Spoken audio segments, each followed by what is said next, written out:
Welcome to Dev Diary number 63, Synthetic and Biological Ascension. We've already discussed the psionic or religious or spiritual ascension, as we already have talked about the Shroud. And apparently the Shroud is a specific mechanic only available to psionics, and the only reason it exists is because, well, let's put it this way, the synthetic and biological ascension allow for a lot more flexibility than the power of mind bullets, so to speak. So let's get underway here with the synthetic ascension path, which focuses on abandoning all your frail biological forms for that of the perfect cold machine.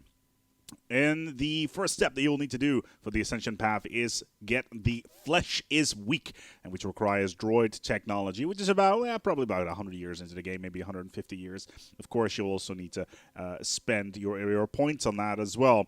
It allows to modify your entire population through a special project, turning them into cyborgs. Cyberdyne Systems T850. This gives them an immediate 20% boost to habitability, as well as a increased production of minerals and army damage. And on top of that, your leaders will now live 40 years longer. So if you have leaders that are really good, specifically like admirals that have like logistic talents as well as firepower or anything like that, or they are they know how to be very fast in combat, then, we have a lot of additional bonuses here that can last a lot longer. The problem with it, obviously, is if you have any sort of empire, which allows for building a large space station that is more powerful than anything else, as well as the improved larger ship designs. Those are only once per generation. You will be able to build these less with this path. A nice picture there. The Flesh is Weak.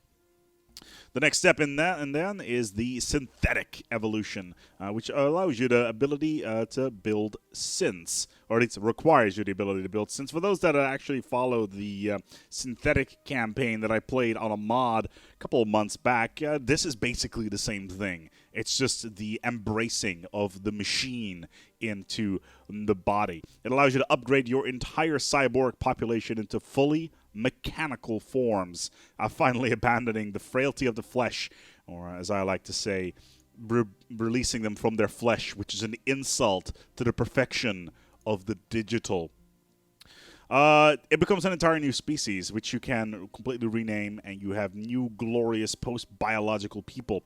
Of course, they will no longer require food, as instead they will require energy, kind of like how any sort of robotic life form requires, and everybody, or at least all your leaders, will be immortal.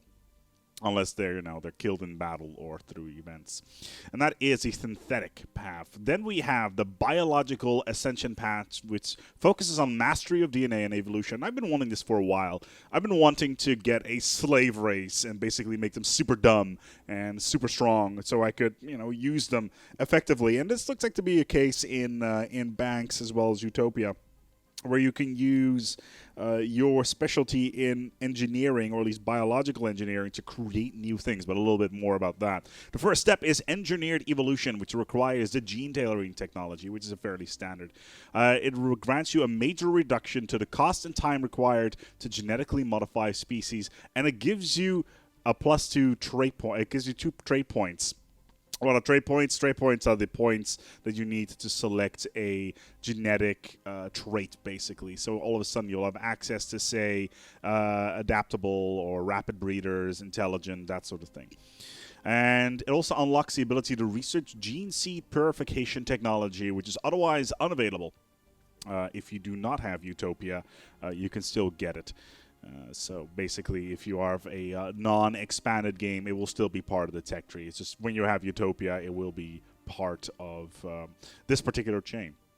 And also allows you the recruitment of Gene Warriors. And Gene Warriors are objectively one of the best armies in the game, especially when you mod them out. They're really strong, and they're pretty expensive as well, but you gotta have your Astartes, right?